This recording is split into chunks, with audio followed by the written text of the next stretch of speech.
That's right. It's Tuesday night. Sports on the Hill podcast, True Radio Network, CP3 coming to you live from the lab. We got Robbie G live from the man cave, bringing you the best DC sports coverage around. We got a great show. We got a live Nats game going on right now where they just tied it up at the top of the fifth with the Chicago Cubs at 2-2. We got a lot to talk about with the Stanley Cup playoffs and with the Wizards, I believe, having a playoff game starting now, I believe. Robbie G, we got a lot going on. What's going on tonight, good sir? Yeah, it's an exciting time. We really hate Boston on this week's episode. So I wanted to get that in before Carly, my mod, joins us, and she's a big Boston fan. We are live on Carol's Facebook page, on Carol's YouTube channel, I believe on his Twitter. We're also live on my Twitch channel and on Sports on the Hill podcast Facebook page as well. And I'll be sharing some of those links out shortly.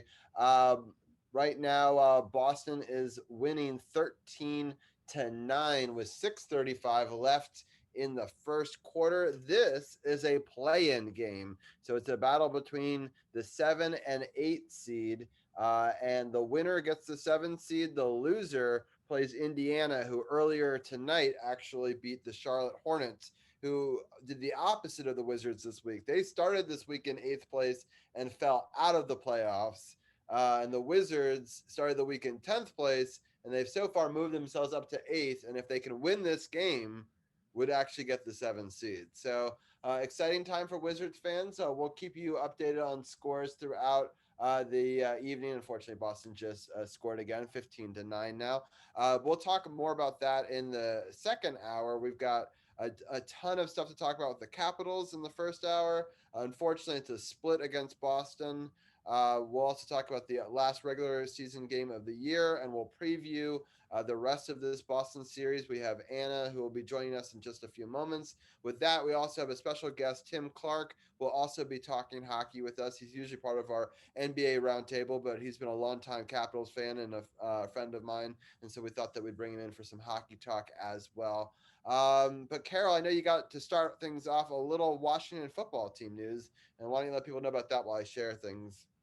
Yeah, I know a lot of the Washington football fans are feeling a little conflicted right now about a longtime Washington football team member, all-time sack leader for this franchise. Ryan Kerrigan is now a Philadelphia Eagle, and we know that he wanted more playing time, but with Montez Sweat and Chase Young being the young studs that they are, his play time was limited. He still felt he had more to give.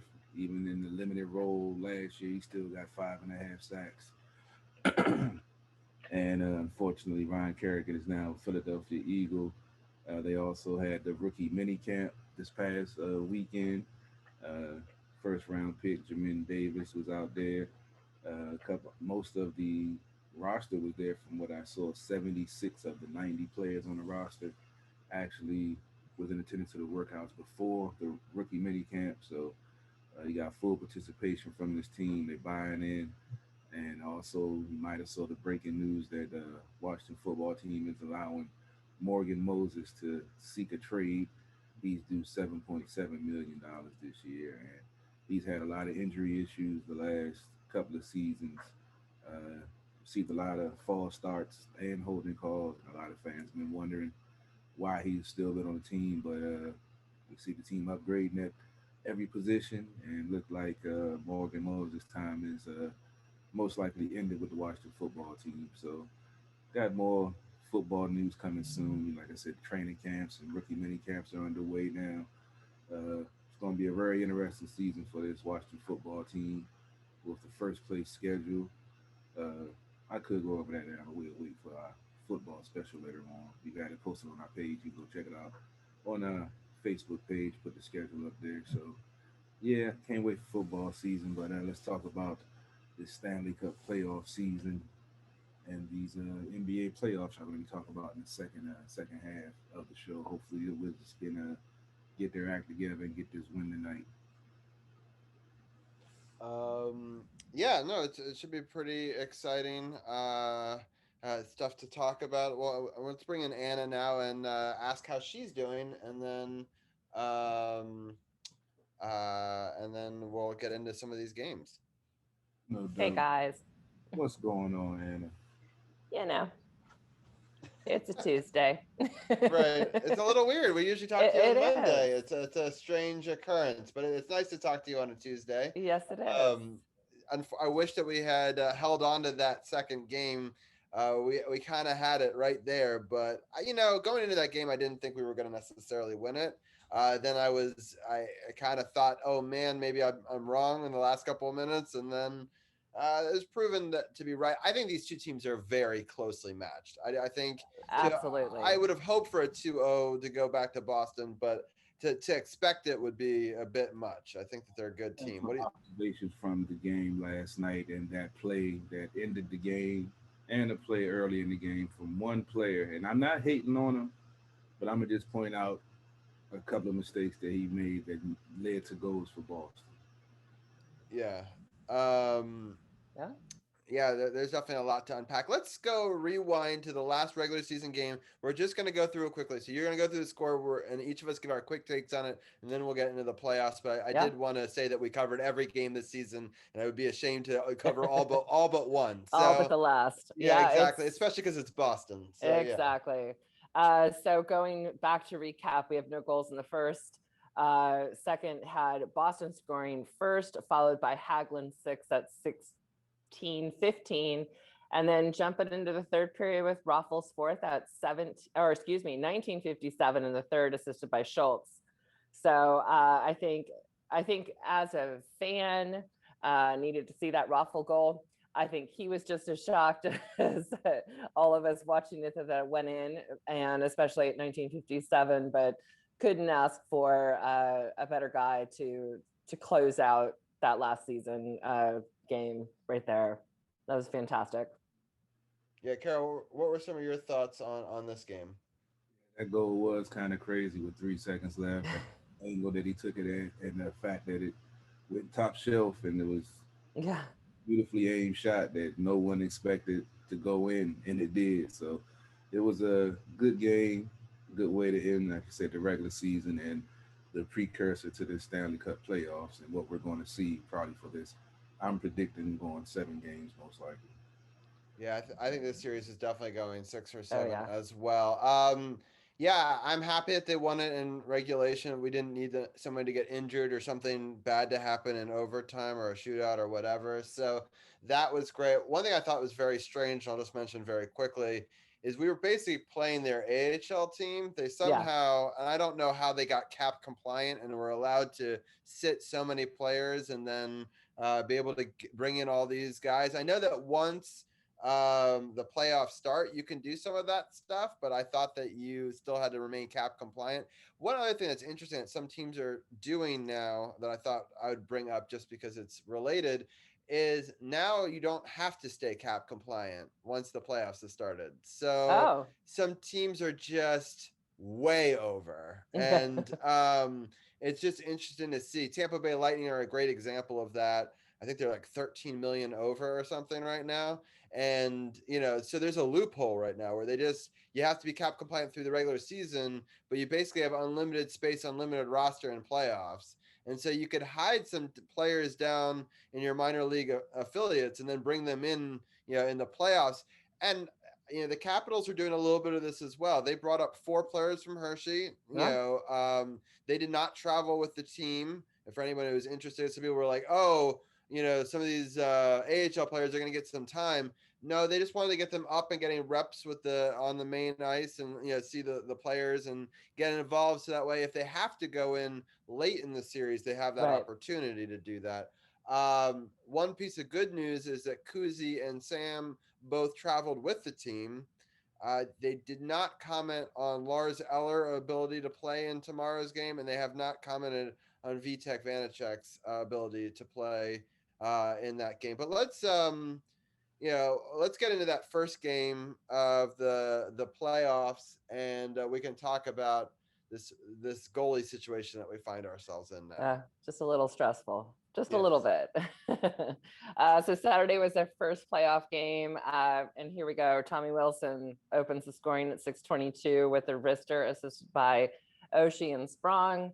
Boston closes out the first with a goal. And then in the second period, we have Brendan Dillon scoring at 8:44, assisted by Mantha and Ovi. And then we have Boston scoring with a power play goal at 16:38 to tie it up.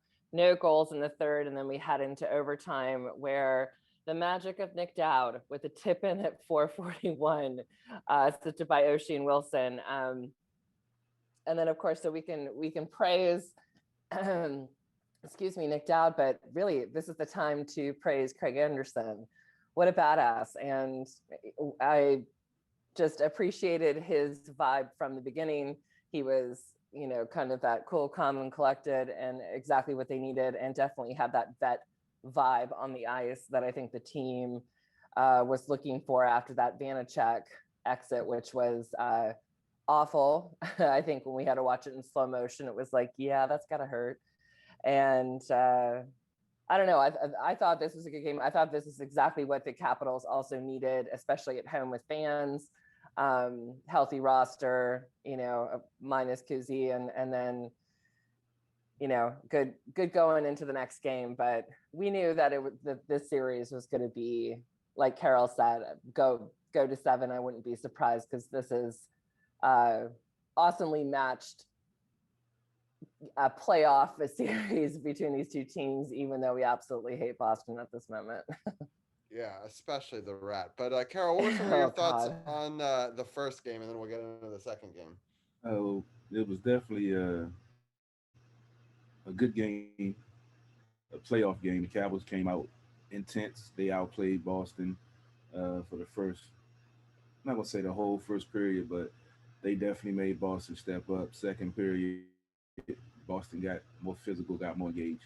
Third period, you saw the chess match trying to figure out with no scoring, and in the overtime, it was you know a dirty goal in front with a tip, nice hand-eye coordination by Dow to tip it to go over the shoulder, and it was a great way to start the playoffs, especially with Tom Wilson getting the first goal of the 2020 playoffs. So that's always a good way to start for all the haters of Tom Wilson. I know they was probably fuming when they saw that, Oh but yeah. it was definitely a good game. Fortunately, Double V went down. I definitely wanted to see how he was going to perform first game of the playoffs. He stopped his first 3 shots that was there.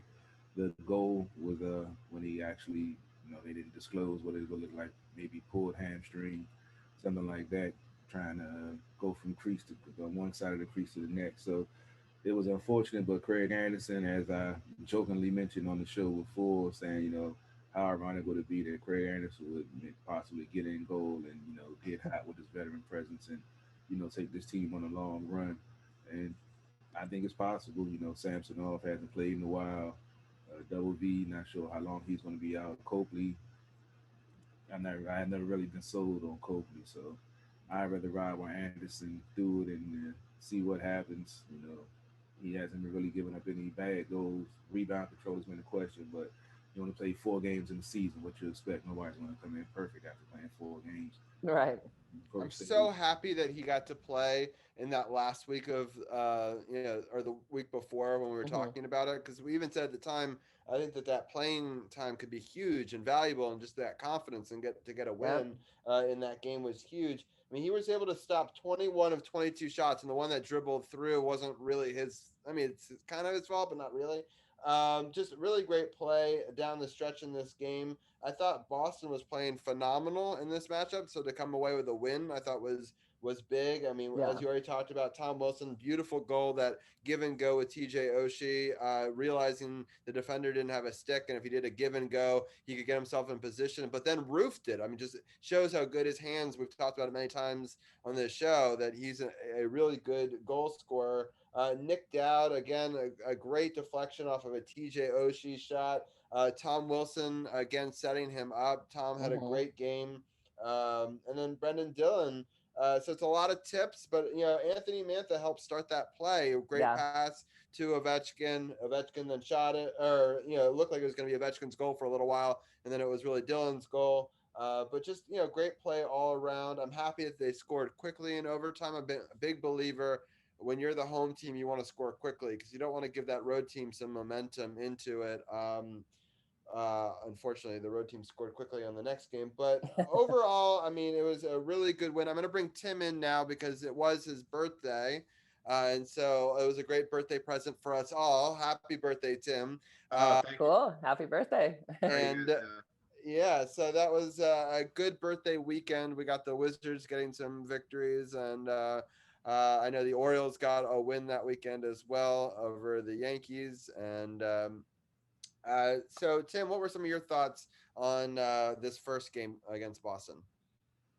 I thought it was a really hard fought game, obviously very close. The crazy thing was the third period moved so quickly. There was like no stoppages, and I listened to the whole third period on the radio on the drive home from DC. But I'm glad, like you said, that the Capitals won quickly in overtime because Boston played, I think, above average, for their game, and the Capitals weren't really picked by a lot of experts to win the series. So I think it's important that the Capitals won the first game and set the tone, especially with the goalie injury. Just to hang in there and get one of the first two is huge to me. Yeah, I totally agree. I think getting that first goal by Tom Wilson sort of set the tone in that game. But I thought there might be some carryover. But Tim, you and I talked about it that rarely the Caps go up 2-0, and even when they do, they rarely win that series. In fact, so series where it's 1-1 or we're down 0-1, the Caps historically, it's not every time, have actually done better if you look at the standings. So you know, I think I think that we're a good team, and I think we're one of the best road teams in the league, and I think that that's going to be huge. Well, you have to mention the fact that Kuzi was out because me and you were talking after the post game and during the game that they looked a little bit out of sync. Even though we love TJ and his versatility to be able to play center, and we saw in game two, lack of centers kind of cost this team. But I'm kind of encouraged a little bit, even though Kuzi hasn't played in a while. Once we can get him back in the lineup and we can find out what's going on with Eller, hopefully he can get back. But yeah, we have to get our starting lineup back in there. And Boston is playing well, but I feel like if we can get our lineup back, that will give the Capitals the edge in the series, I believe. Yeah, because I think speaking to that, we have an interesting scenario here. Boston really relies on their top line. I think, would all agree their top line might be the best top line in the league. But they don't.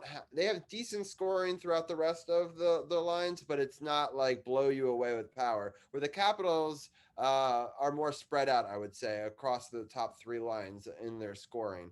And it'll be interesting to see that works in our favor if we have all three lines going. It does not if their top line can outplay us. So I agree. Eller is so key. One thing that I thought was interesting that was pointed out before game two, with our current lineup, the one of the lines is all left shots and the other line has all right shots, which under Trotz would never have happened.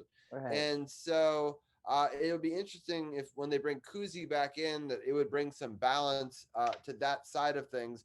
But the coach said that he's fine with TJ Oshie playing center, especially when he's on a line with Raffle, because they're actually both kind of playing center. Mm-hmm. They're listing him as center, but he's not always playing center. And he said actually in game one, he played left, right, and center for him on that line. So the way that it's listed isn't exactly how it's always played out in the actual game. So I thought that was kind of interesting. But overall, I was really happy that we got at least a victory in game one, because it opened up the opportunity that if we lose game two, you're not down 0-2 in a really bad hole going back to Boston. Yeah. Anna, why don't you break down the scoring in the second game, and then we can talk about it some more. Absolutely. It's getting rough. It's out of this Phoenix Bay. It's getting rough. Oh, yeah, there's been a lot of fighting in that game in the last period or so. The boy's hard. Oh boy, go ahead, Ann. I'm sorry. No, honestly, I have it on too, and I'm like, how come there's so many fights, but no one is taking out Crosby? Come on, come on. Oh, there he is. Okay, someone's got to just knock his ass out. Anywho, all right. So moving on. So last night, Boston scores first at 5:05, followed by Oshie with a tip-in power play goal assisted by Ovi and Carlson. Bergeron scores at 9:21, but then at 16:42, Hathaway scores assisted by Orloff and Eller. No goals in the second, and Hathaway again at 7:04. But Boston scores one more time, and then Carroll's nemesis, 39 seconds into OT, scores. There is nothing worse than that, right? I mean, like, really, don't you just want to just like anybody but Marchand? I know. God, the worst. And one I read in a Caps message board is like he would just be a fourth liner if he wasn't playing on a line with Bergeron, and I'm like, of course you would say that, and then of course he would score the game-winning goal. Of course, because I mean, I don't like the guy, but I'm not going to say he's a fourth liner by any stretch. Like no, he's got especially a lot of skill, season. and he scored a lot of goals, and he's basically their team's Tom Wilson, right? So wait a minute, which is unfortunate. No. You can't put those two in the same sentence. But I mean, every other team hates them, right? Absolutely. And they're actually a skilled player. I think that in a lot of ways, it's like to play with Mantha. When Mantha was trying to walk away, he kept on hitting him with his stick. Yep. Kept on high sticking him, and Mantha didn't do anything, and then the refs going to call a penalty on both of them, tell them both go to the box. That's one of the issues I have with this game. The damn refs bailing out Boston, doing that bull embellishment. Yeah, what's embellishment? That's a bullshit call. That was the first one that really had me scratching my head. And then the fact when they did it was 3 matching minors in the second period. I'm like, I've never seen that in such a short period. Yeah, it's ridiculous. They didn't want to make the call against Boston. It's like you can see the calls are going Boston's favor because they know if the Caps go on the power play, it's not even going to be a series. So they can't give them too many. And the fact that Kuzi's out, it is what it is. But it's so funny reading Facebook though, and reading Boston's fans' reactions, and their thing. They thought the announcers were Boston favored, which I find ridiculous because I know the announcers who they were, even though I wasn't listening to them. There's no way that that's true. And then they also thought, they gave us more power plays, and they were trying to give us the win. So it's so funny that every fan base thinks that everybody's out to get them. Like we think that every time you heard them talking, they were trying to like edge Boston on. It's like in game 1, yes, because that's who we listened to. I have no idea, but it'd be hard for me to believe that Kenny Albert and those people were like so for the Capitals. Like even if it is, I think it was Eddie Olczyk and so no, I doubt it, but who knows? It does, but it's just funny because every fan base thinks that. But we had 2 power play opportunities, Carol, in the third period that we didn't convert, and then we got the lead, and we had to clamp down, and we made some boneheaded mistakes. I want to shout out Orloff real quickly because I thought he was the player of the game, to be totally honest, for the Capitals. I mean, both offensively and defensively. I'll agree. And and that takes a lot for me to admit that, but I will say I'm still not buying this jersey. I'm still not on like gonna go stand in line for his autograph, but he definitely has redeemed himself. I absolutely I have somebody I want to call out. Okay, go for it, Carol. Now, early in the year we had a similar incident when Dylan, I think it was against either Pittsburgh or the Islanders, and it was a tie game late. He tried to make a fancy move in the defensive zone, turn the puck over, late goal, game over. All right, now the first score was, I'm not going to say on him, but because he wasn't moving his feet at the goal line, he basically ran into Anderson when Anderson couldn't get back into position to give up the first Boston goal. I could excuse that. That's cool. I understand that happens, but you got to move your feet. It was early in the game.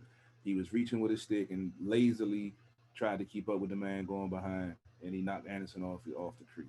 Okay, I can let that slide. But in the overtime, when he got the puck, he had time and space where he could have skated, took 2 strides, and got it up the middle of the ice. But it's like he panicked and just wanted to try to get the puck out the zone and turned the puck over and basically turned it into a transition for Boston in the zone, Marchand, game over. Dylan sometimes pisses me off. I love him.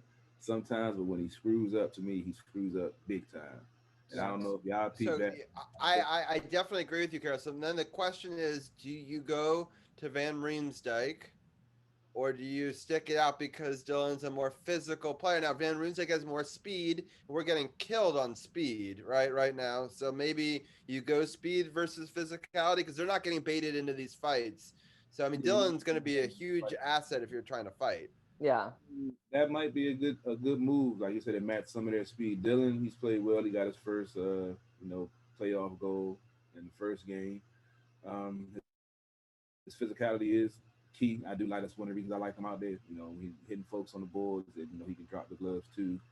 But if we can get, like I said, Kuzi back, hopefully he doesn't have too much rust on him. He can get his legs going, and get the chemistry going back with the line. And then Rand Reemsdyke might add another dimension because Schultz has been playing well. He's a good skater, got good speed, and is offensively minded. Orlov has been doing well. He has a hell of a shot. So when he gets a chance to get his chance, he'll dance around somebody every now and again. So I haven't seen too much of Van Riemsdyk. I know he was playing, toward the end of the season, and he does have good speed, and he looks like he's always, in good position. And even though he is not, I'm going to say, on the smaller side, he isn't afraid to get physical. So Yeah. that might be. He's definitely smaller than Dylan though. So I mean, you Yeah. lose some. Yeah. So no, I think I agree with you. So some interesting things to think about. So I hope Kuzi gets in. I really doubt that he gets in game 3. I think he'll be slated for game 4. Yeah. But I'll ask all of you guys some thoughts on this. Who gets knocked out? So he gets. I think he becomes your third line center, and you hopefully put Eller as your second line center because I can't see giving Kuzi the second line right off the bat. Right, he's been out for a bunch, Yeah. and he's got to Well, work and his way especially up. like Laviolette seems very much a coach that you have to earn it. Right. And Kuzi's on, no pun intended, but Kuzi's on thin ice. So it's like, So if he goes on to the third line, TJ Oshie moves up to the second line, right? mhm. Becomes his normal winger with Eller, hopefully if Eller is okay. So that leaves you 2 wing spots, 3 players between Raffle, right, Sprong, and Sherry. And they've all been good at different times this season. Mhm. I'll start with Carol. What do you think between those 3? Who's your odd man out? Got to say Raffle because we've seen Sprong play all through the line, and even when he got on the top line, he was effective. Raffle, ever since he's come over during the trade, not saying he hasn't played well, He had a but great game this last game. I would argue he was the best of the 3 Yeah. in the last game. well, That, I like the effort and I like the hustle, but it's about scoring. It's about like Mantha. They were giving him so many compliments of his hustle and making plays, but he had some of the best opportunities to get a goal, and he's shooting wide or shooting high. I love the hustle. I love the intensity, but until you can put it on the goal sheet and help this team win, it's nothing to me. So I understand the effort and that he played well, but we need score. We need someone that's going to put the puck in the back of the net when they had an opportunity. So that's the thing that I think that's missing right now is they've had the opportunities, they've had chances, they just haven't put it in the back of the net, and we need players to start doing that, especially in a series that's going to be this tight, this evenly matched. I feel like the Capitals have the offensive edge, and this is the time to make it show, especially like you mentioned with the 2 power plays. I know they weren't full strength. I know, don't have Kuzi and Ovi just coming back, but when you get those opportunities in the Stanley Cup playoffs, you got to put your foot on the opponent's throat and take advantage of it. Yeah, I need to see more from Ovi. He's clearly hurt. He's clearly not himself, but like we have secondary scoring that's actually happening right mhm. now. And so he needs to like step up because usually that's the problem. He's the scorer, no one else is. We don't have that issue right now. So I need him to somehow gut it out, especially if we don't have Kuzi, right? I mean, I need Kuzi to show up too. So I'm going to ask Anna, the same question between the 3 of those players. Do you agree that Raffle is your player out, or you saw a lot from him and maybe you feel differently now? I was impressed with his last game, but I would say that Sprong 100% has showed the consistency that the Capitals need, and I absolutely love his play.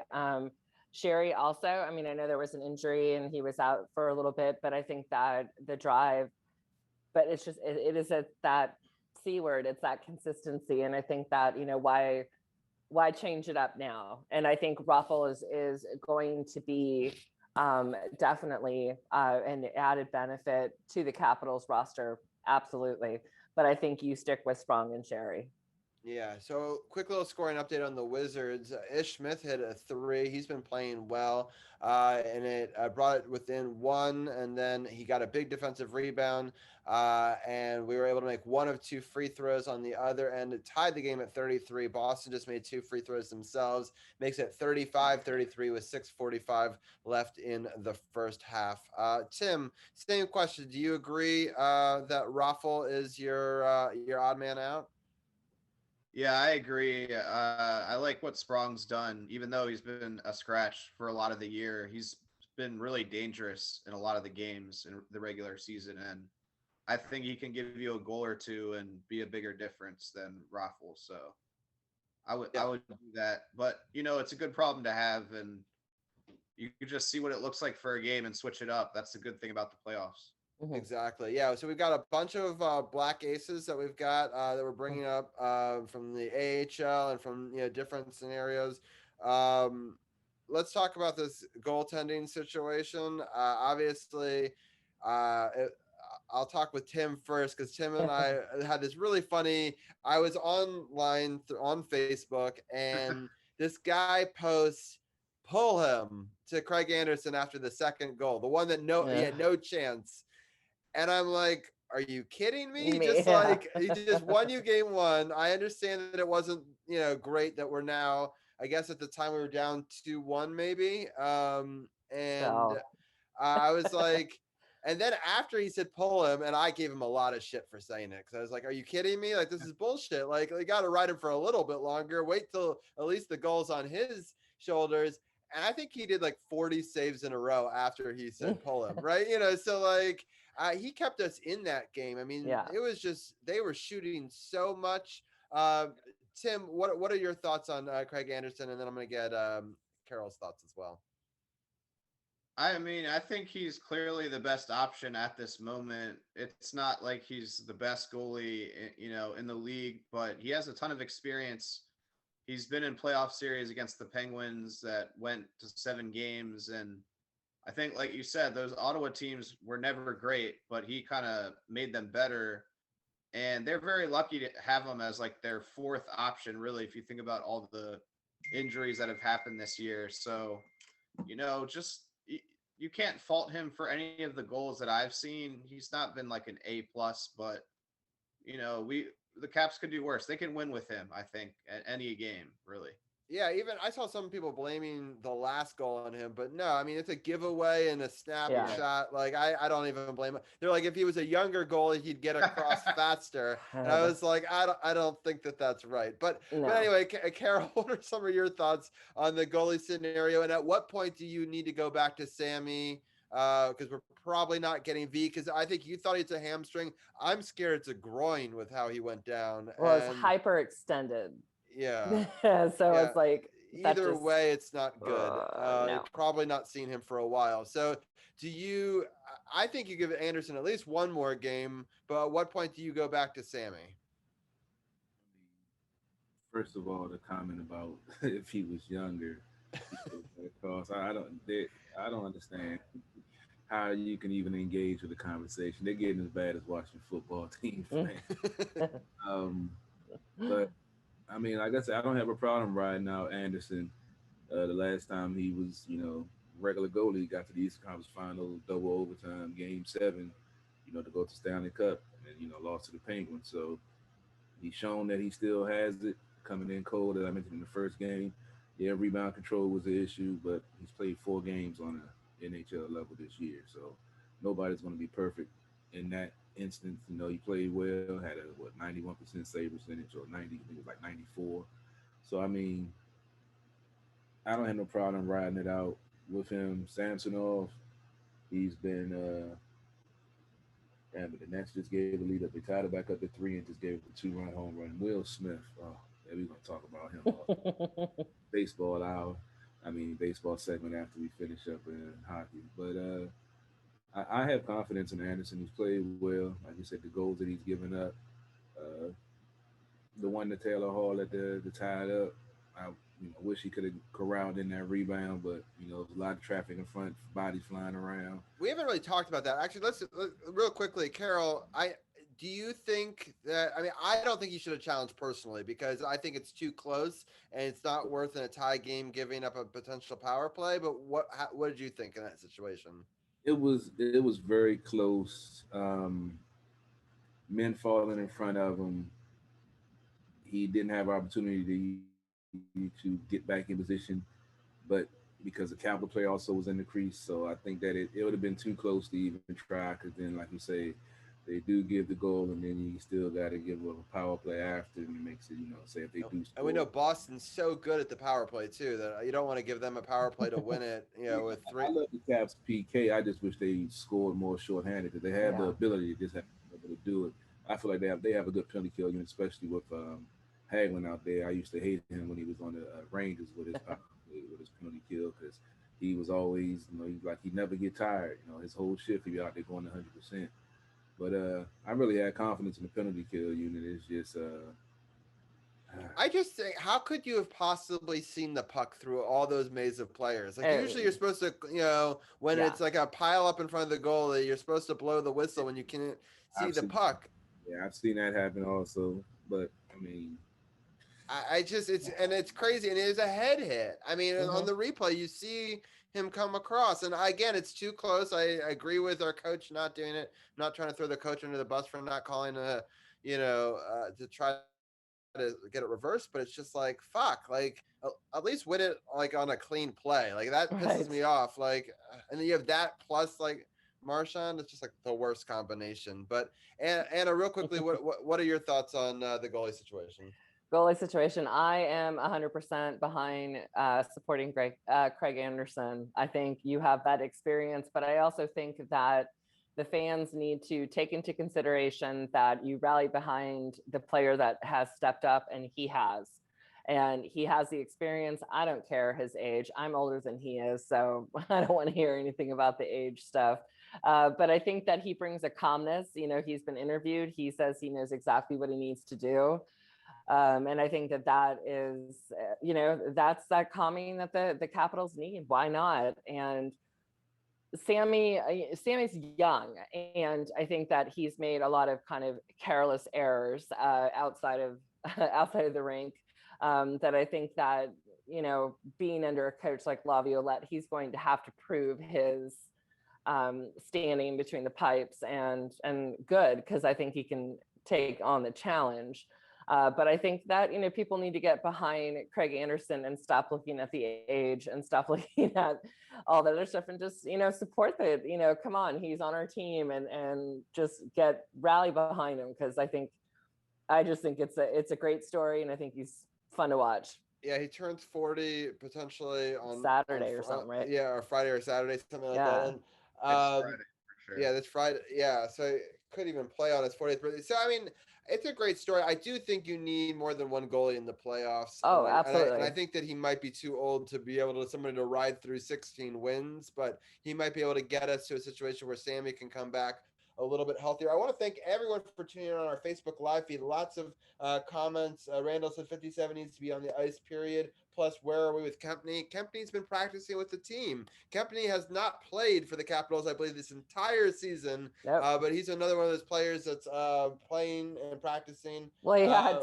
some, like, I don't, did you hear about like some random injury at Hershey, like with the Zamboni or something? It oh, was like, yeah. Oh, oh my God, Michael Kempney, I love you, number 6. We need you back. I don't need to hear about a Zamboni yeah, I incident. don't know how that even happens, but it's so Capitals. But Randall also said 2 looked lost for half the game the other night. We were there, and I was shocked.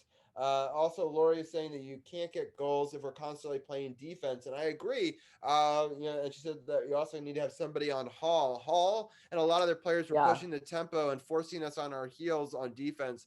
And I agree. 2 things that we need to clean up is time of possession, but primarily also winning faceoffs. I think in the first Yeah. game, we were terrible at faceoffs. We got better as the game went on. We were able to win the game. In the second game, we were pretty pretty terrible faceoffs throughout the game, and Awful. Element, he only had two true centers. So yeah. the face-off has I felt hurt the Capitals in some aspect, but it's I don't want to say that Hall, because the first game they pretty much took care of the first and second lines in my opinion. And second game, you knew you're going to get adjustment by Boston. And it's like you can look at Cassidy and tell that he wants to beat the Capitals just because they fired him years ago. You can just look at it in his eyes that he's dead set on doing anything in his power to beat the Capitals in the playoffs. So it's going to be an interesting series. I'm not really dissatisfied at too much that I've seen. It's just like those hustle plays. Like in the first game, the Capitals in the first period they were getting hustle plays, and you saw Boston were getting the hustle plays. Then in the third, it was like a split, and then the overtime, you saw what happened with the hustle play that in the game with the nice goal in front. So it's just going to be a battle of wills. And Pittsburgh almost scored. It's still 2-1. Look like they. Yeah, there's some. These both games are crazy. That one's Yes, in the third, 7.5 minutes left. The Wizards game. The Wizards actually have a 6-point lead now with 3:23 left in the first half. Marcus Smart just went out with an injury, and he was one of their leading scorers. Gil had a joke. I think that Anna will make No. Anna groan, and it said No. Taylor fall on his face a lot. So Mhm. Taylor Hall, yes, I agree. He does seem to magically fall all the time. So, but his speed has created an awful lot of problems for the Capitals in the series. Yeah.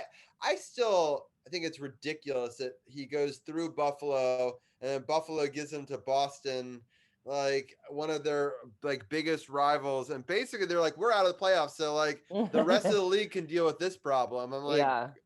great, and so It's that's just going to come frustrating. down to the physical, because that's what the Caps do. The Caps going to wear you down physically, and like I said, the longer the series goes, I feel like the more favor it goes to the Capitals for the physicality factor. That they're going to continue to throw their weight around. They're going to continue to forecheck hard, and eventually it's going to break the other team down where they're going to be, moving the puck a little bit early. They're going to get tired of getting hit up against the boards all the time. So this might be a long, drawn out series, but the Capitals play their hockey. They can beat Boston, especially if we can get Kuzi back in the lineup and still continue to get solid goaltending by Craig Anderson. It's only a matter of time before this team, gets it together. Boston is playing some quality defense. They're taking away space and time, and pressure and putting a lot of pressure on the Caps. Just got to get back into that mindset of making the right pass at the right time and simplifying their game. And that's why I think going on the road is going to be key. I could see them surprising Boston and taking two in Boston just how well they play on the road this year, because they simplify their game. And it's like they're more focused when they're on the road. There's no games. There's no laughing and joking. It's really like a business trip. Right. I think we could take both if Kuzi plays both. I think it's going to be very difficult if Kuzi doesn't to take both. But we'll see. I kind of at this point feel it's either going to be Boston in 6 or Caps in 7. I just kind Yeah. of feel like that's the way that it's going. Although we have a terrible home game 7 record, historically, I'll remind people. So like just because we have that advantage, it's so frustrating watching all these other stands seem to have more fans though. I'm a little mad at Bowser for being like, oh, June 11th, like after our Mm, playoffs might be over, right. we'll be able to have full capacity. I'm like, great, like But that may change. You never know if things with the way, see what happens with the Wizards, see what happens here. And because I'm yeah. all for it. And I agree with everything that you guys said. My biggest like red flag is that we did not see the Capitals play 60 minutes last night. It was we were great uh, through the I feel majority like of the they let up at the end. That's what's at the so end. frustrating. And Yeah, this like the happens last 5 minutes or something. It was like, ugh. and the Capitals have had a history of this, and I hate to see it. And we saw a bit of it. Remember, Carol, at the beginning of the season, and you were worried about it. And for the last half of the season, we haven't really seen it. But now I Really, Yeah, don't. they let up. I just think that it matched the intensity of Boston when Boston raised their intensity. That's what it looked more to me than they. I'll concede that that's probably true. But yeah, either way, they didn't. they didn't clamp down and they didn't get it No. done. I mean, And I think that was 11 and a half minutes left. It was a scrambling front scrum. A dirty playoff goal. They were playing solid defense. They were clogging the neutral zone for most of it. It was just another failed clearing attempt, and that was the key, and that was basically the key of the game right there. It's a bad clearing attempt, and then you saw the same thing on the game-winning goal from Marshawn. It was a bad clearing attempt. Is when the pressure comes and they take away time and space, you still got to make the smart, simple play, and unfortunately, it didn't work out this time for the Capitals. So I don't want to say that they didn't play a full set. I saw intensity the whole game. I just don't think they matched Boston's intensity when they Yeah, took it. and Boston's really good. I mean, I'm telling you, this would be an Eastern Conference final game a lot of years, yeah. right? Like, the fact that we have to play this as our first matchup is, if we can get past it, would be a huge, thing for the Capitals, in the sense that I don't know. Like, I honestly think Boston, in some ways, could be tougher than Pittsburgh or the Islanders, just because of that top line is so dangerous. It is. So we have to mitigate some of that. Final minute here in the first half. Boston is well, the Wizards are up 52-48 over Boston. Boston just, I think, took a timeout. There's an injury now. Another one of their players is down in the backcourt. 40 seconds left in the first half, but an exciting basketball game for sure. In this one, Tim, I'm gonna let you have your final thoughts on those two games, or the upcoming games. We're playing the next two at 6:30 on Wednesday and Friday, which is unfortunately early. But Tim, what do you see going forward in this series?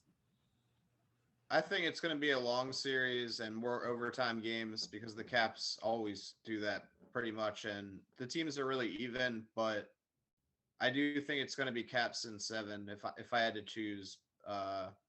Probably in overtime. Just that's how it always goes. Yeah, they've all been one goal games. I think I read somewhere's, what was it? So there was seven. So I think there's nine or maybe even more one goal games in a row in the playoffs between these two teams. So it's at least nine, but maybe even more. Which is crazy when you think about it. They're just, these Yeah. teams like play each other that tight, and which is good. I mean, the Caps are the top team in the league in one goal games this year, and they're also top two road teams. So that gives you some hope going on the road. But Tim, we'll let you go for a little bit, watch some of this basketball game, Appreciate it. and we'll bring you back maybe in a costume change for the Wizard Yeah, segment. costume And but thank you for joining us for Caps Talk, and we'll appreciate it. See you soon. all right, sounds good. And then Anna, I did get to listen to your great podcast this Oh, week good. with Gil. I like that you guys did some advanced analytics and statistics and explained things like Corsi, and there's Fenwick, and there's all these advanced stats that maybe Yeah. people don't follow in hockey quite as much. But it's all important things. I encourage people to go check that out. You also recap game one and last week's last regular season game. Anna, what are your thoughts on these upcoming games, and any final thoughts that you have before we let you go? I just, Capitals push it out 60 minutes. Absolutely. They have it. They have the potential to take the series. Absolutely. On the Debbie Downer end of things, I do think that the top line for the Bruins is fantastic, but I also think that there's these McAvoy, Coyle, Hall that I wouldn't dismiss.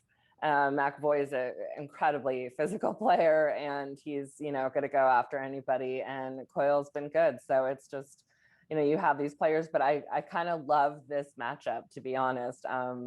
It's like there's like a hatred, but then it is such a good matchup because the physicality is there and the everything. So I hope that gets them all kind of pumped up being in Boston tomorrow.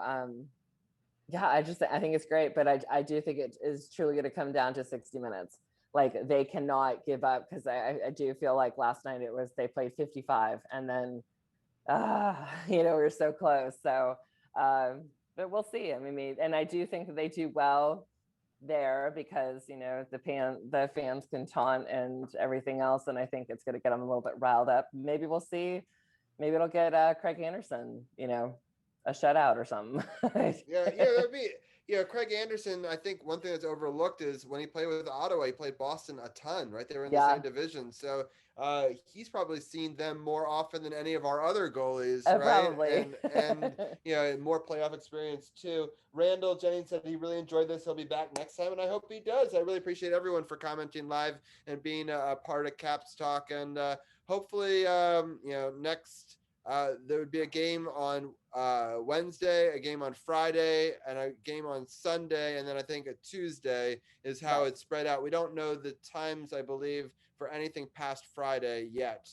So we know that those two are at 6:30, but hopefully we have positive things to talk about next week, Anna. And I really, if people want to go check out more of the Power Play Point podcast, again, you go to sportsothp.com, click the podcast partners button, and click on the Power Play Point podcast. She does a great job with Gil. Hope they check that out. And Anna, thanks for joining us on a Tuesday. I know, this was fun. I'm so glad I got my second wind, and I was like, oh, but it's the Caps. So it's great. Enjoy the rest of the show. And yeah, I'll talk to you guys, I guess, next Monday or Tuesday. Probably next Monday. Monday, yes. Yes. Yeah, so either way, but sounds good. All right, thank you so much, Anna. We'll talk to you soon. Sure thing. Bye, guys. I'll see you later. All right, so final scoring update. The Wizards actually took a little bit of a lead going into halftime, 54-52, very close game. A lot of injuries happening on Boston's side, a lot of smack talk going back and forth. So, I mean, it's a very chippy, very exciting, another Boston versus Washington matchup. I want to give a shout out to Carly, who's in chat. She's a big Boston fan. And thanks to Champ, who's been also in chat as well. And a bunch of people have been checking us out on Twitch. So thank you, everyone over there. We're going to bring in Brian Brennan in next, and I'll let you guys chat a little bit of baseball. I will be honest, and I saw 0 games this week, so I'm going to rely on both of you guys to break this down. But I know there was some good, some bad. But Carol, I think you should break it all the way through, even yesterday's Chicago game, just because we're here at today's Chicago game. Yeah, I'm watching the Chicago game now. Soto looked like he just doubled, and top of the 7th with 1 out. Nats down 5-3. Just gave up a home run, and that's been a kind of the narrative versus the Cubs so far in these first 2 games.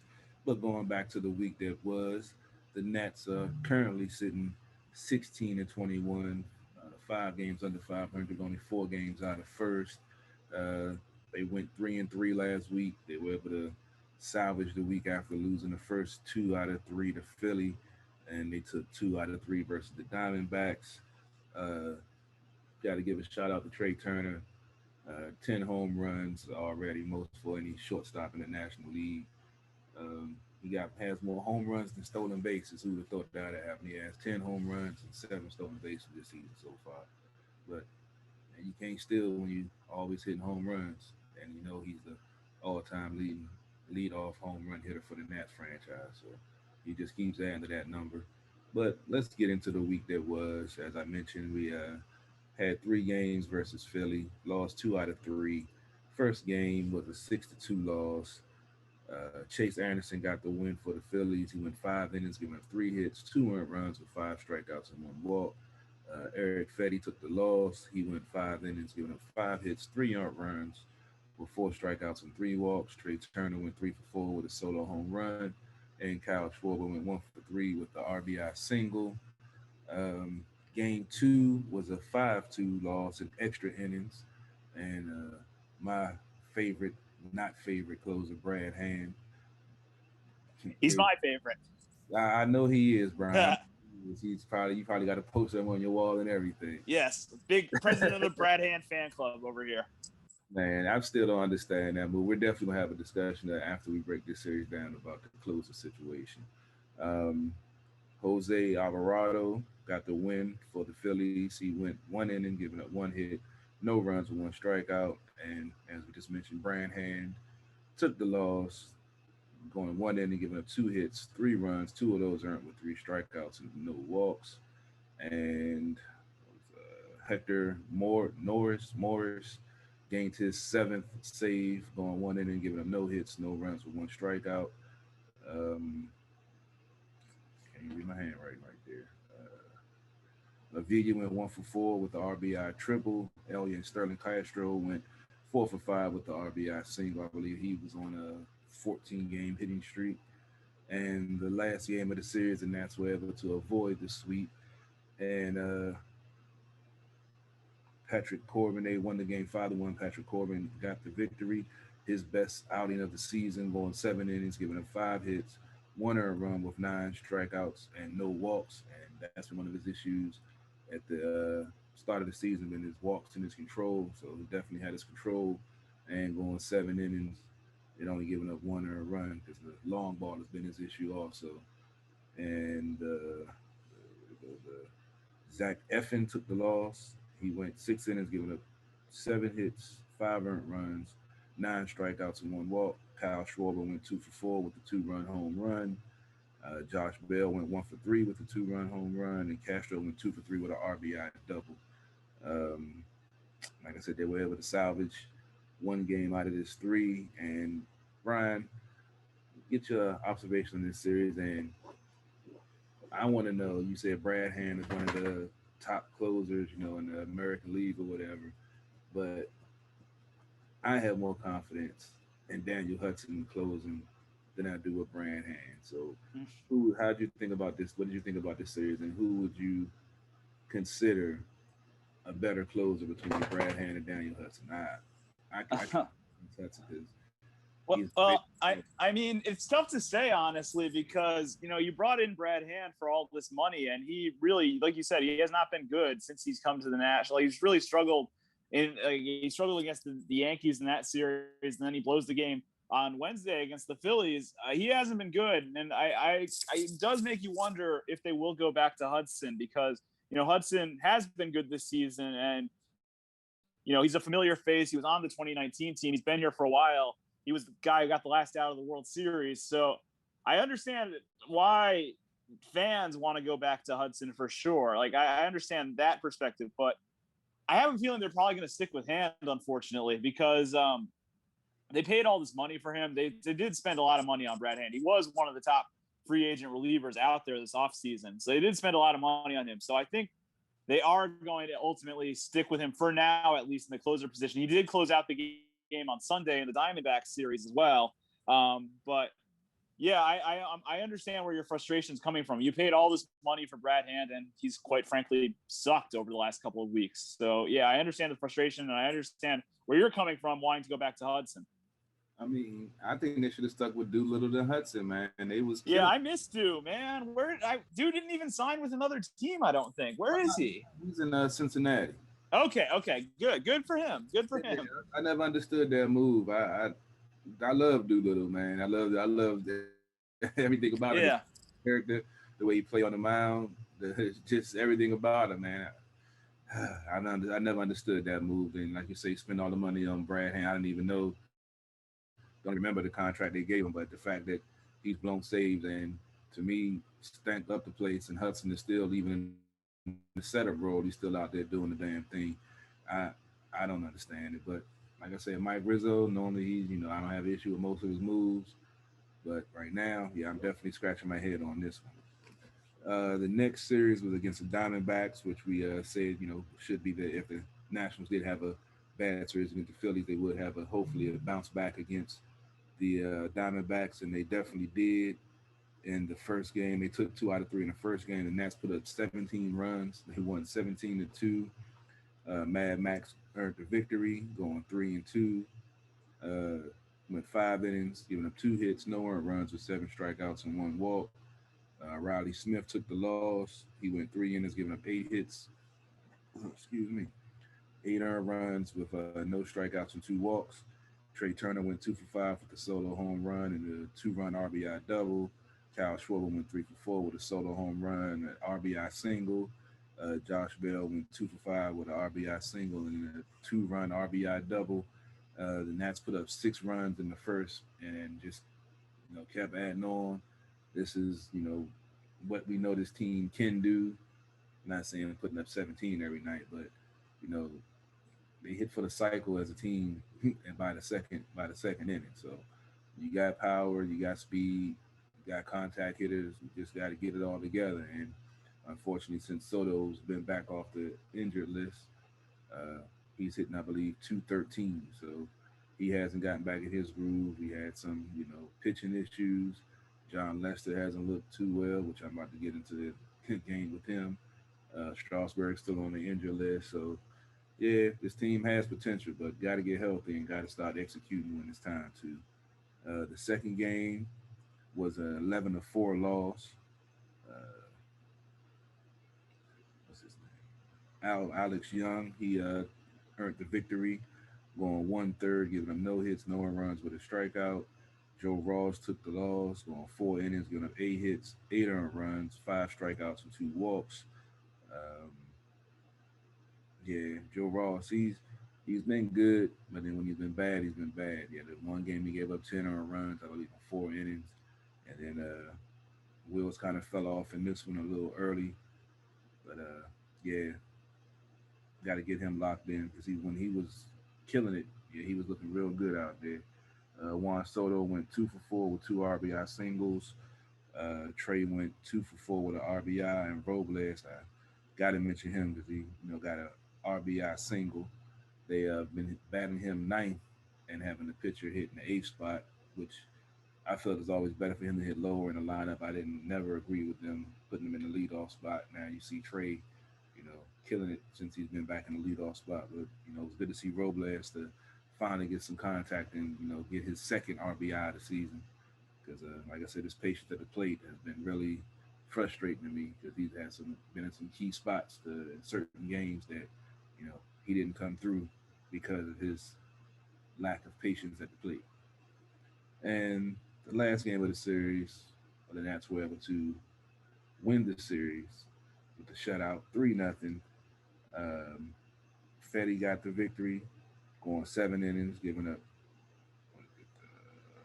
3 hits, no earned runs, 4 strikeouts, and 2 walks. His matching his career high for innings pitched, and first time going that long with shutout innings, especially not giving up the home run. That's one thing he's corrected this year. He hasn't given up as many home runs as he was in previous seasons. Uh, Stephen Crichton took the loss. He went 1 inning, giving up 4 hits, 3 earned runs, no walks, and no strikeouts. And Brad Hand actually earned the save, going 1 inning, giving up no hits, no earned runs, and 2 strikeouts. Uh, Yadiel, I think that's how you say it.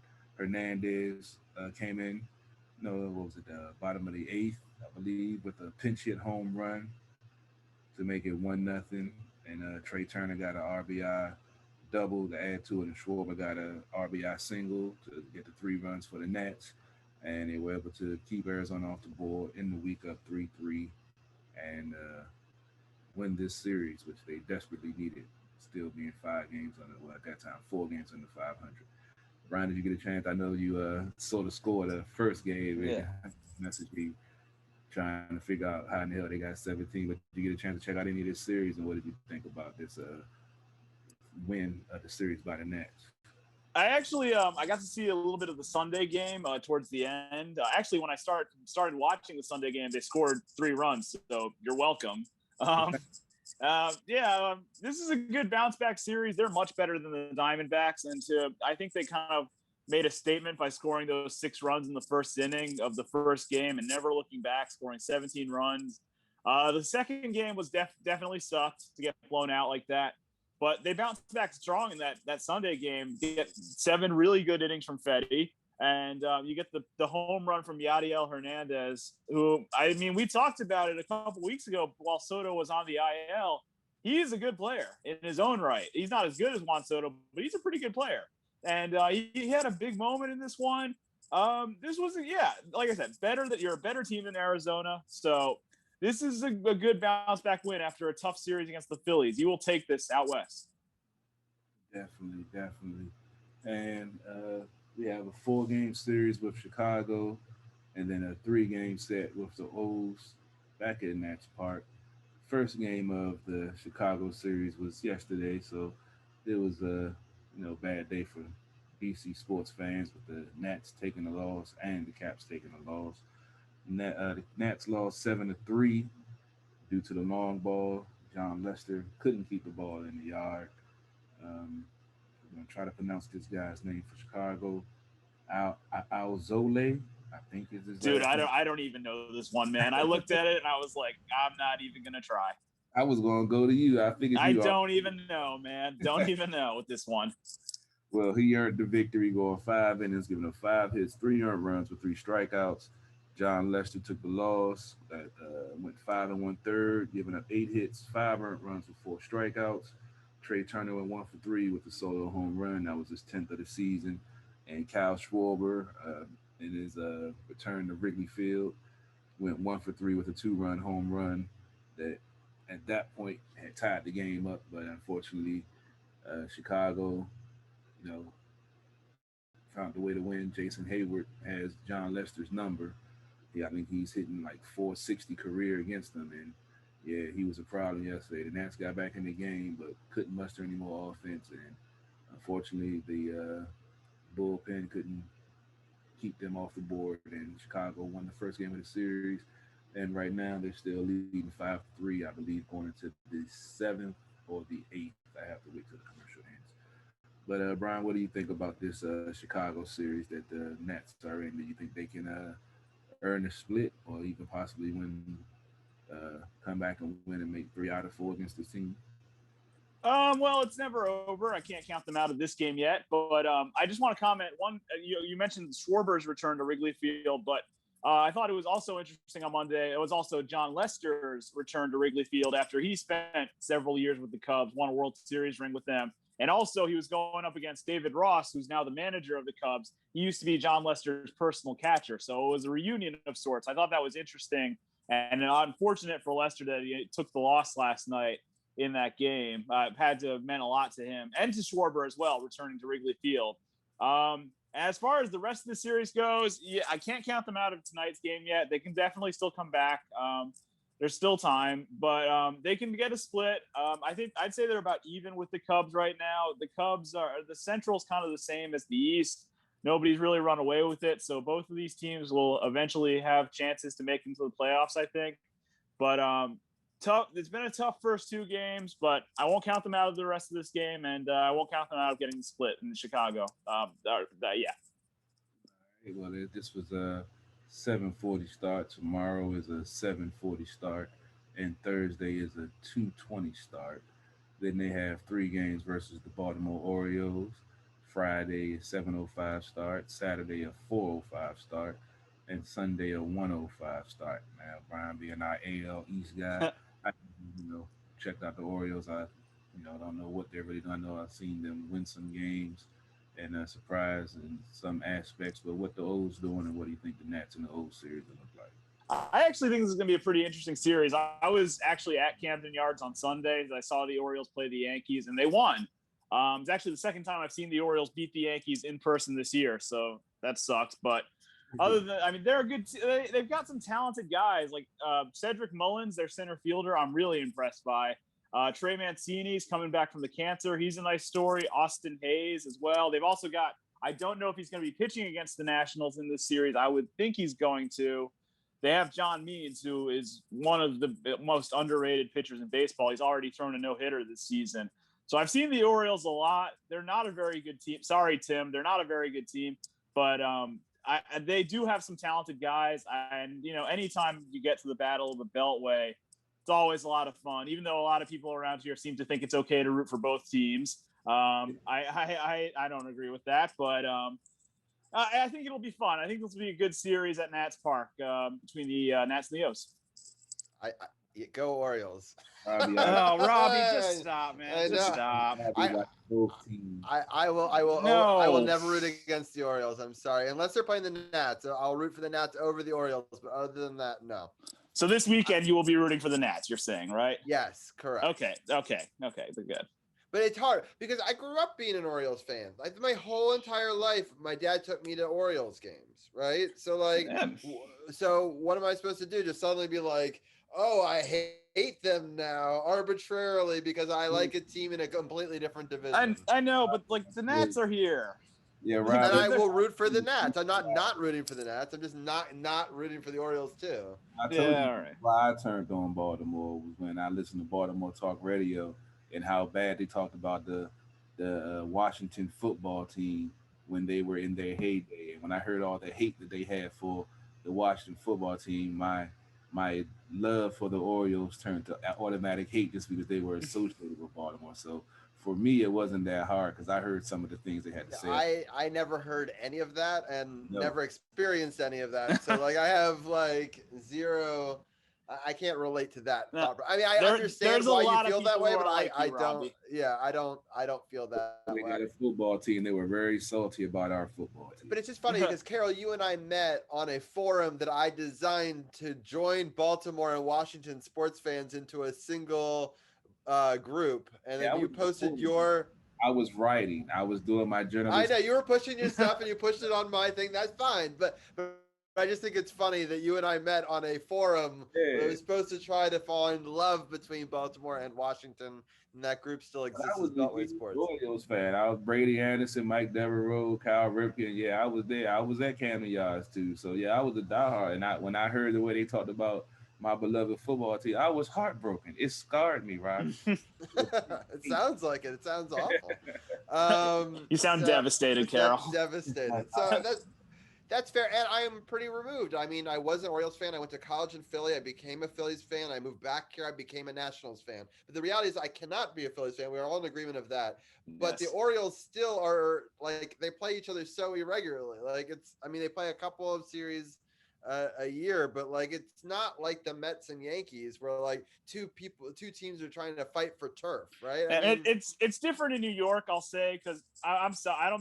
want to insult DC here, but baseball is a much bigger deal in New York than it is in DC. I mean, and so that makes sense because there's yeah. so many years where it just didn't exist, and that's I guess where it's so hard for me is I wish that there was a team in Washington when I was growing up, but it didn't exist. Yeah. And so for me to be like, oh, you have to turn now on the team that you rooted for as a kid because you finally got a team. I'm like, I don't feel that way, but I get it both ways. So anyway, but I loved your guys' breakdown of baseball. I was actually listening to it while I was saying hi to family members upstairs. But so I mean, it's going to be a tough week. I mean, it's a tough series against the Cubbies, and I think we should be able to do okay against the Orioles. But as Brian said, they can sneak up on you and definitely get a win. And I mean, they've had some pretty great games themselves this season, so you just never know. I mean, they're all right. The Orioles are they have some talent, like I said, some talented guys. It'll be an interesting series. I think they match up well. I'll be interested to see how it goes. Yeah, I'll definitely be checking it out. But I know you guys got a lot of NBA. We do. It's a big night. We'll quickly go over last week's NBA, and then we'll get into this live game. But then we'll bring Carol back in for the very end. I don't know. I haven't heard from Arun, so I don't know if he's going to be joining us tonight. But I see that Tim is back. Get that hat on, Tim. Get that hat on. Yeah. That hat. There it is. I love it. Tim, that hat I paid $10 for. Tim paid $10 for. Great hat. There you go. So yeah, exactly. It was a bet, which I can't believe Tim accepted that bet. I know, knew, man. I knew we were doomed the second that we did it too. The honor of the show. Yeah, that's true. So but you're not even a Nationals fan, man. I know. That's why I'm like, I feel like it's worse as an Orioles fan. Somebody else should have done the bet. Yeah, somebody That's else. True. None of you guys picked up on the bet. It was only Tim. I've been always told never to bet on my teams. My dad taught me that at a very young age. Against the team that I hate. So right, that's fair. And I ain't stupid. I'm gonna go bet on Brad Hand ruined it. The Nats mostly played well. Yeah, exactly. Brad Hand deserves. He should pay for the hat. Yeah, I'll give him this hat. Brad, $10.5 million for 1 year. Wow. Nice. There's the contract, Carol. There's the contract. $10.5 million 1 year. That's what you paid Brad Hand. When you divide it by the blown saves, though, it's a little bit better.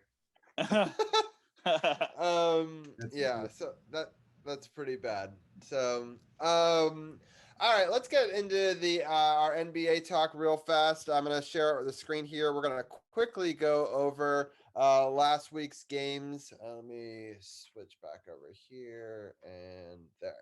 All right. So the first Hawks game last Monday, we don't have to talk about it. It happened during the podcast. If you want a recap of that game, we recapped it. So go back to last week's show. We talk a lot about a disappointing 1 point loss to the Hawks in that one. And they followed it up with another disappointing loss to the Hawks. I thought that was going to set them back potentially this week. In this game, Atlanta took a 35-30 lead in the first.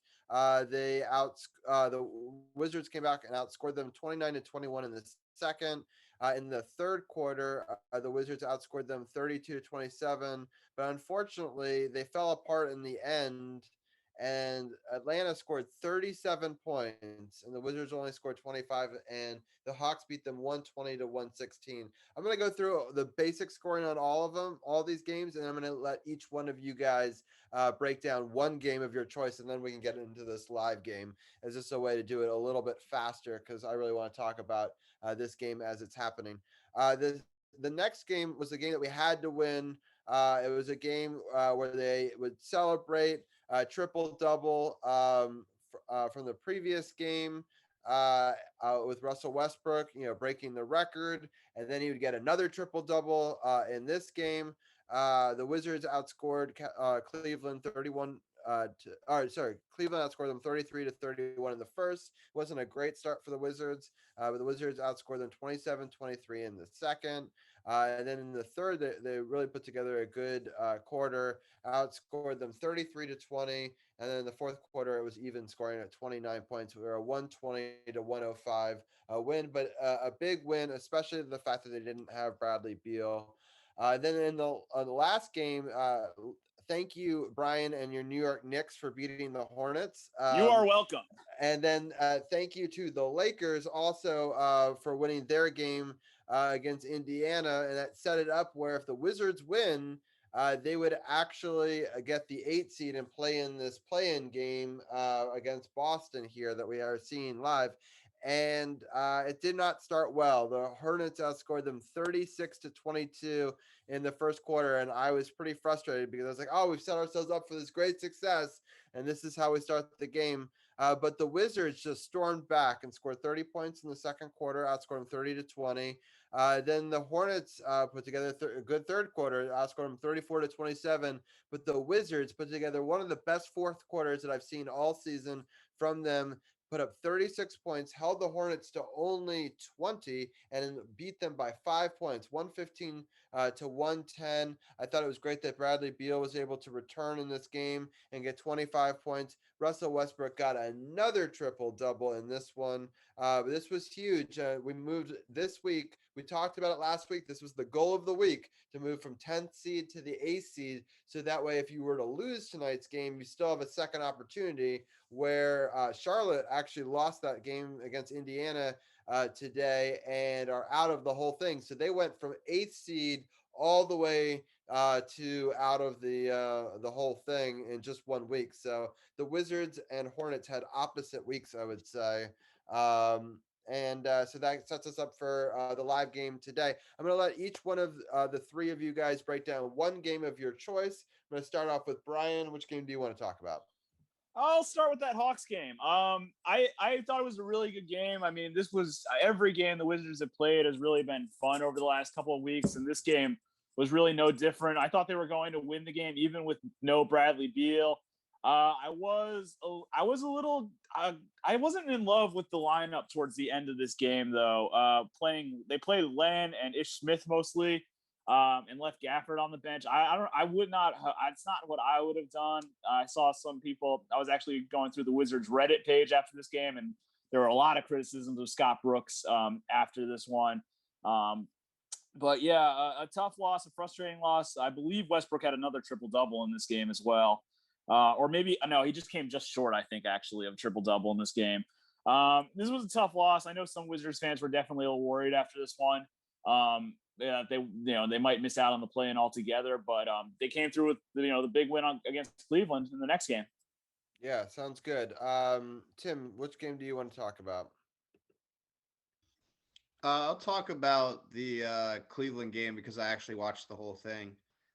Yeah, just clearly the like Cleveland wasn't playing a lot of their best players. Like they're playing for nothing, so they were just trying to play a lot of the guys on the bench and see what they had. The Wizards controlled this game through most of it. It wasn't really that close at the end, but I mean, this was a much needed win because they should have won at least one of those games in Atlanta, and they needed a lot of help this weekend, which they got. But it was just really important to get this win because Cleveland, was one of the worst teams in the East, and I think the Wizards, I think they swept them for the first time in like many years. So that was a good job, but not the hardest game. Yeah, just overall, I thought it was a pretty easy matchup, and they almost, in some ways, blew it. So I'm happy that they didn't. Like there were times where I was like, oh no, they're faltering, but then they kind of asserted their dominance in the end. And well, especially like in the first half, I thought that they didn't play particularly well. I think that they played much better in the second half overall. But I'm just happy that they were able to get that big victory, and it set up a situation where at least they had clinched. But there was an opportunity to move up. And Champ, do you want to take this Hornets game? Absolutely, because you and I broke it down right after the game happened. This was a game where it really, you said it best, Bobby. It did not look good from the start for the Wizards against the Hornets team. They're at home. They know that a win, and they're moving from the 10th seed in a single elimination playing game to the 8th seed and a double elimination playing game. So the pressure was on. And the pressure was on for the Hornets as well because they knew that if they lose, they were dropping. So pressure was on for both teams, and both teams came in there. Cleveland, I mean, Charlotte came out hot, but Washington did what they needed to do down the stretch. They were able to start locking them down. They only gave up 34 points in the third quarter, but it wasn't that much of a deficit. But when they came down to that fourth quarter, this team woke up, exploded, and next thing you know, they went from in a week time being in the 10th place in the Eastern Conference to the eighth, and right now playing for a chance to get right into the playoffs or play their way into a second playing game. Yeah. So right now, the Wizards have not been playing particularly well this quarter. The Well, at least we made a basket there. So that was one of our first baskets of the second half. Actually, Boston's outscored them in this quarter by a lot. It's 69-58. And now actually 71-58. And Tatum is just playing very well. But we'll get into this live game in just a second. But I thought the Wizards played phenomenal in this game. In our post game that we did to break this one down with Champ, we talked about the bench scoring, and the bench scoring was huge. Ish Smith, Robin Lopez looked unstoppable. I think, sorry, I'm seeing, damn, they're just on fire. Boston just hit a 3-pointer, go up 74-58 in this live game. But I'm super happy that they got it because I mean I really hope that we find a way to win this game, but at least it gives us an opportunity for the second do or die game to be playing at home, and I think we match up pretty well against Indiana. I really wanted to try to somehow get into the 7th seed and maybe play the Nets, and we've matched up well against them this year. But we'll. It's not looking good so far, but I've seen this team go on some major runs. A free throw made by Westbrook makes it 59-74. Boston, 7 minutes left in the third quarter. I really love this week of action in the NBA, though. I think that it's been the most exciting final week in a very long time, and I think that it's a lot to do with this play-in bracket in the sense that teams are fighting to get into the play-in thing. Those teams that are in those lower positions, I think it makes it a little more interesting for them. I like the game between the 7 and 8 because you don't usually get to see that matchup. But I think that's kind of a fun game, but not a game where they immediately get eliminated. I like the format. I like the energy that it brings to the end of it. I think LeBron James is wrong for not liking this. I think it is really an interesting. It kind of reminds me of mini March Madness to start the NBA playoffs, and I kind of love it. But I'll ask each one of you your thoughts on it. Tim, what is your takeaway so far in this play-in style? Yeah, I love it. It is like a mini March Madness, and it just adds more suspense, more games. It's kind of like Major League Baseball adding an extra wild card. It's just a lot more teams are in the thick of it, and a lot less teams can just tank because you can play in this round and just get hot and maybe steal a whole series after this when you have momentum. So I definitely like it, and I think LeBron is just being kind of a bitch, to be honest. Yeah, I think so too. And I agree because for me, the Wizards and Golden State, if you looked at where they were a month out, they probably would have tanked the rest of their season away. But in this scenario, they played hard and they both got opportunities to play for a 7 seed, right? And I just think that that Yeah, wouldn't have happened in previous years. Brian, what are some of your thoughts on this play-in tournament style? Oh, I absolutely love the play-in. I will say I am very thankful that my team's not in it and is in the actual playoffs, and they don't have to go through the stress of it. But I will say I absolutely love the play-in, and I think what's interesting to keep in mind is that not all play-in spots are created equal. The Lakers, for example, are pissed to be in the play-in. They don't want to be part of this. They think they should be in the actual playoffs. But a team like the Wizards, for example, they're happy to be there. They've had to fight their way and really like claw through a lot of this season to get to this point. And so I think that's another interesting aspect. Some teams are really happy to be in the play-in, but some teams like the Lakers, like the Celtics, like my friend Ethan is a big Celtics fan, and he is not happy that the Celtics are in the play-in, but all my friends who are Wizards fans are. So I think that's interesting too, and I agree LeBron James is being an absolute bitch about this. Yeah, exactly.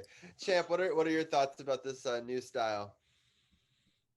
LeBron's a bitch. Okay, I just wanted to get that out of the way first. Anyway, um, I really love it. I like the intrigue of it. Even if the Wizards were not in the plan, I would still like this because it really just adds some intrigue. Like it's not like previous years where you already knew like the first eight and then you go right into the playoffs and that's it.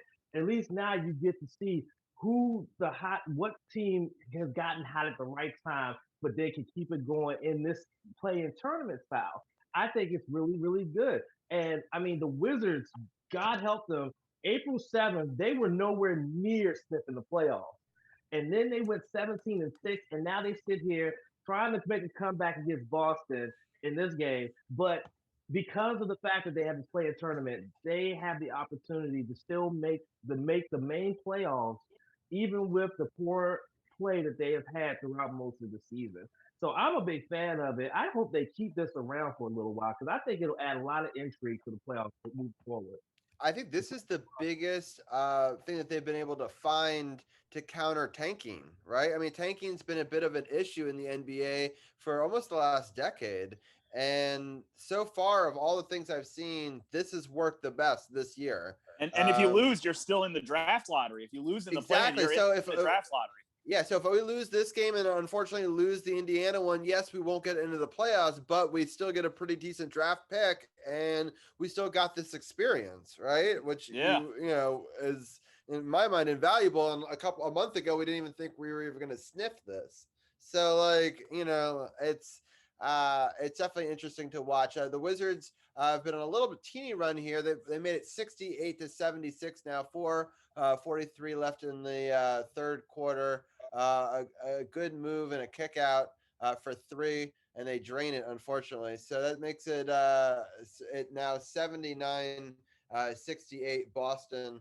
Boston's a really good team. Like I'm surprised that they've played badly over the last couple of months, but just I mean they're still very dangerous. And I mean, a lot of people had them to be a potential top 4 team in the East this year, and so it's kind of interesting that they fell all the way here to 7th. But dang it, they missed Top 4 in the East is reserved for the best of the best. I just want to say that. Congratulations that the Knicks got 4th place. That is Thank cool. I mean, I hope that if the Wizards can't do something this year, that your Knicks at least win a couple of rounds and do something exciting. So thank you, appreciate that. yeah, for sure. Tristan Thompson's at the free throw line. He's got 8 points in this game. He's trying to increase the Celtics lead again. They're right now leading by 11. with 4:03 left, and he misses the first free throw, which is good. Yeah, so we don't really have playoffs to preview on this. Usually we preview our upcoming schedule. Our upcoming schedule varies drastically with the results of this game. So if somehow we were to come back and win this game, which I'm not saying looks very good right now, we would end up playing the Nets, which I think is a best case scenario for us. If we lose, which is looking more and more likely, we'd have to then play Indiana, where Indiana comes to Washington, and I believe the game Thursday night. is Thursday, right? Is that So so it would be on Thursday, and that would be a very tough matchup. But we've played well against Indiana this season. So let's talk about the Indiana one, and let's talk about a potential Nets matchup. Or those are the two possibilities as I see it, unless we lose this one and then beat Indiana, and then we would play Philadelphia, which I think is the scariest of those three teams. But Tim, what are your thoughts on Indiana and the Nets? Well, obviously Indiana's not nearly as good as the Nets, and they didn't match up well against the Wizards this year. But they look great tonight. They killed Charlotte. They scored like 140, and maybe it's just Charlotte tanking. But if they play like that, and now they have Brogdon back, they're very dangerous. So I think it's kind of a toss-up game. And then the Wizards wouldn't have momentum if they lost this game. Plus, like you said, the DC home advantage is pretty bad. It's only like 6,000 fans. That's not going to be very loud. That's very true. But I'm happy it's there versus in Indiana.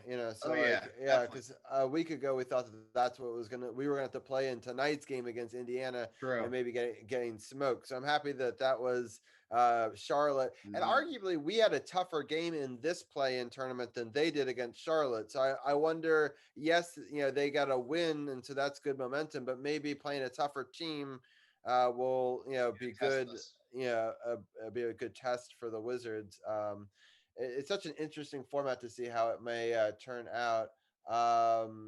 What just happened? Is that a foul? Yeah, it's a foul. So it's just the Celtics are so physical. I just think that we don't particularly match up very well against them. And right now, Boston's winning 82-70 with 2 free throws coming, 2:47 left in the third quarter. Brian, what are some of your thoughts on these potential matchups for the Wizards coming up? It's not looking good in this game. I hope they come back because I would love to see them play the Nets. Personally, as you guys know, I hate the Nets, and I would love for somebody to take them down a peg.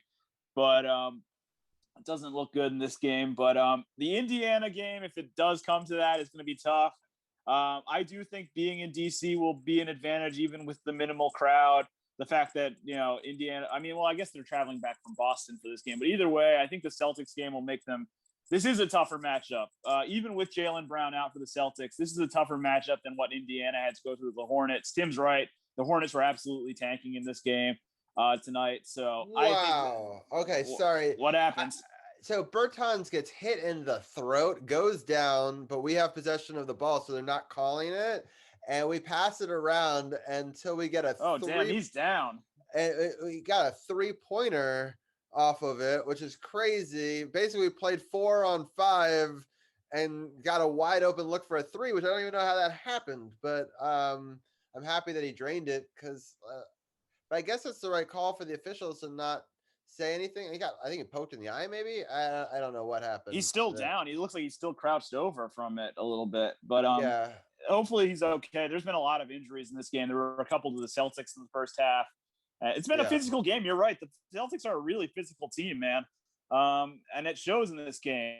This was always going to be a tough matchup from the Wizards from the start. So I think they'll match up better. If it does come down to Indiana, I think they will match up better against the Pacers. Yeah. So Boston just made a free throw. They're up 85-73 with one more coming, and they make that. So now it's now they're up 13 with just about a little over 2 minutes left in the third quarter here.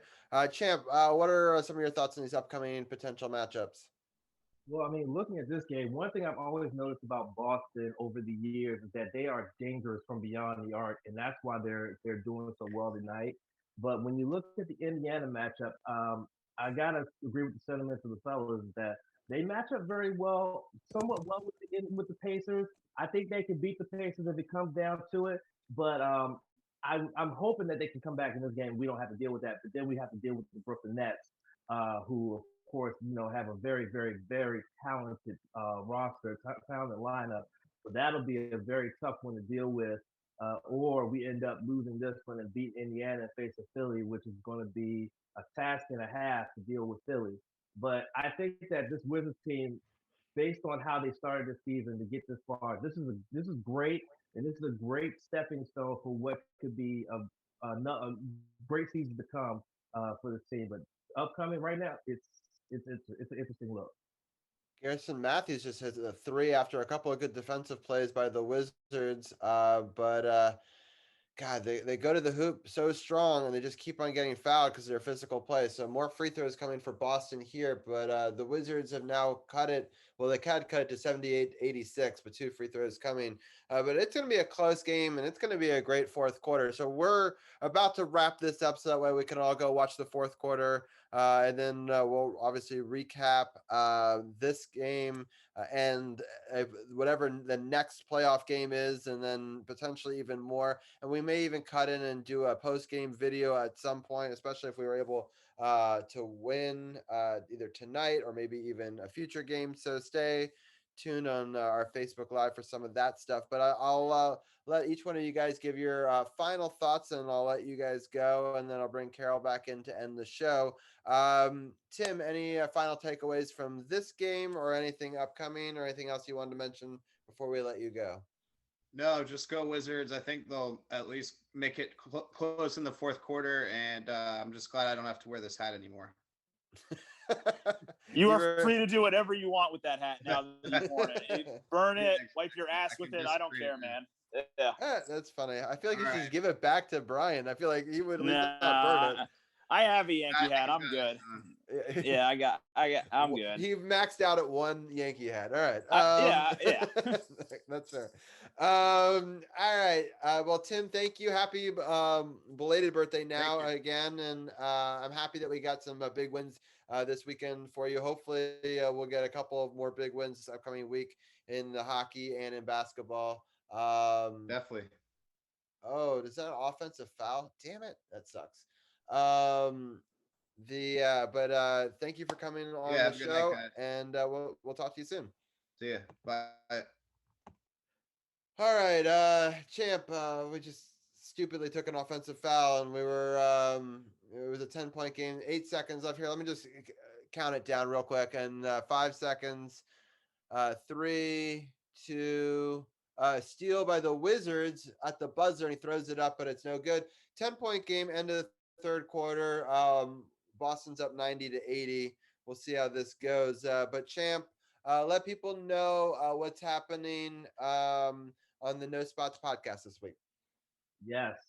So tomorrow night, Wednesday night, will be Wrestle Chat Wednesdays. One of the topics we'll be talking about is what is the craziest wrestling moment or match that you've seen in the time of watching wrestling. This is coming off the heels of what WWE did at WrestleMania Backlash with a lumberjack match with zombies. Yeah, you heard me right, zombies. And definitely on Saturday for the podcast, me and Sif are going to talk about that, aka trash the crap out of the fact they had zombies in a wrestling match. So that's this Wednesday and Saturday on twitch.tv/True No Spots Pod. Yes. Well, thank you so much for helping mod in the chat. And I'm excited. I hope that you get a couple more subscriptions over there so that way I can make your next emote. I know you're very close. And so I love all the love that you're getting over on Twitch. I love being on Twitch too. And it's been great having you both on the show and in Twitch chat. And we'll talk to you next week. Yes, indeed. Take care, guys. Yeah, you can also catch that podcast. You go to sportsothp.com, click the podcast partners, click the No Spots podcast, and you get all the latest audio podcasts, or you can search No Spots podcasts on any of the platforms. You can find them that way as well. And then, of course, on Twitch, I just did the shout out, True No Spots Pod over there. And then Brian Brennan's podcast can also be found on that podcast partners page. I just listened to his podcast earlier today. Phenomenal job, Thank you. and I really love the section about the new Hall of Famers, and it's kind of cool that I've now met two basketball Hall of Famers. I'm so jealous you've met Breen, man. Mike Breen is my hero. Like, I'm Yeah. so jealous. Yes, that was an awesome. It was at a Wizards game actually. That's so cool. And so I walked by and asked if I could get a quick picture with him. He was nice enough to let me do it from the recording table that they do at half court, which is pretty neat at halftime. So Not surprising. I've heard nothing but good things about Mike Breen and how he's sweet. a super nice guy. So that's not surprising at all. Yeah, that's very cool. But Brian, let people know a little bit more about that show and what you're talking about on your Friday show. Yes. So I released an episode yesterday. It was a little bit shorter than normal. I cut some things out. So it's a little bit shorter than what we've been doing the last couple of weeks. And I think it came out really well. I'm really proud of this episode. I'm proud of pretty much every episode I put out. So this is no different. On Friday, I'm going to do another episode. That's going to be mostly an NBA playoff preview. Honestly, it's going to be mostly Knicks coverage. Getting ready for their series against the Hawks that starts on Sunday. I can't wait for that. That's pretty much all I have to say. Let's go Yankees. Let's go Knicks. Let's go Giants. Let's go Rangers. Have a good night, guys. Thank you, Brian, for helping break down the Nats talk and all the different segments that you do on here. No problem. Oh, before you go, we have to do our quick 10-second DC United I'm going to be honest. I don't even know how they did this weekend. I didn't even look. I will use you as an excuse to at least talk about it. Okay, I actually do know that they were able to win their very first game of the year. In their first one, I'm just pulling up the score. I just wanted to get it right. That was on Thursday. They won 1-0 over the Chicago Yeah, that was against Fire. Chicago. Yeah, I knew that one. I knew that one. And then they unfortunately lost on Sunday night. It was a late game in Orlando City. They lost that game 1-0. So they actually had two games this week. Won one and they lost one. So there we've covered our DC United. That was talking soccer. And sounds good. Thank you, Brian, and we'll talk to you soon. Talk to you guys next time. See you then. All right, Brian, take it easy. Later, man. All right, 41 points for Jason Tatum. Champ is saying so. That is not good. But Wizards have scored, make it 82-90. So they're down 8 with 11:23 left. Carol, any final thoughts while I look for a raid to do? As always, appreciate you guys tuning in, checking us out. The new audience on Twitch, appreciate it. I'm trying to get my views back up on my social media platforms. Long story, but appreciate the new viewers, the new likes on our Facebook page, and the folks checking out our website. Appreciate all the love and support. Make sure you stay tuned. Got a lot of stuff in the works for season 6 now, Robbie. Jeez. Yep, season 6. Oh, wow. This is episode 7, total 226. Yeah, it's amazing. Appreciate the love doing the show. Also, if you're in the market for a new used pre-owned certified vehicle, come check me out down at Waldorf Honda, 2450 Crane Highway. You know, come down there. You got the nice Hondas. You got some decent used cars. If you've been out there looking, you know the used car market is real depleted right now. So come inbox me or come on down. Check me out. We'll be back on live Sunday night, 6 o'clock at the Bar Radio. I'm not sure if we have any guests. We probably do. So tune in. We'll be back doing the show live after I work Sunday, trying to sell you some cars if you're in the market. Make sure you continue to let folks know, DC sports are the politics. It's not just a catchphrase. It's not just a motto. It's what we do. Make sure you check us out. Let's go Caps. Let's go Wiz. Can't wait for football to come around because it's going to be an interesting season. I can't wait. Catch you next time, next week, Monday. Excuse me, 9 o'clock as always. And we out. All right, we're rating KR over on my Twitch. I'll see you over there. Thanks for tuning in.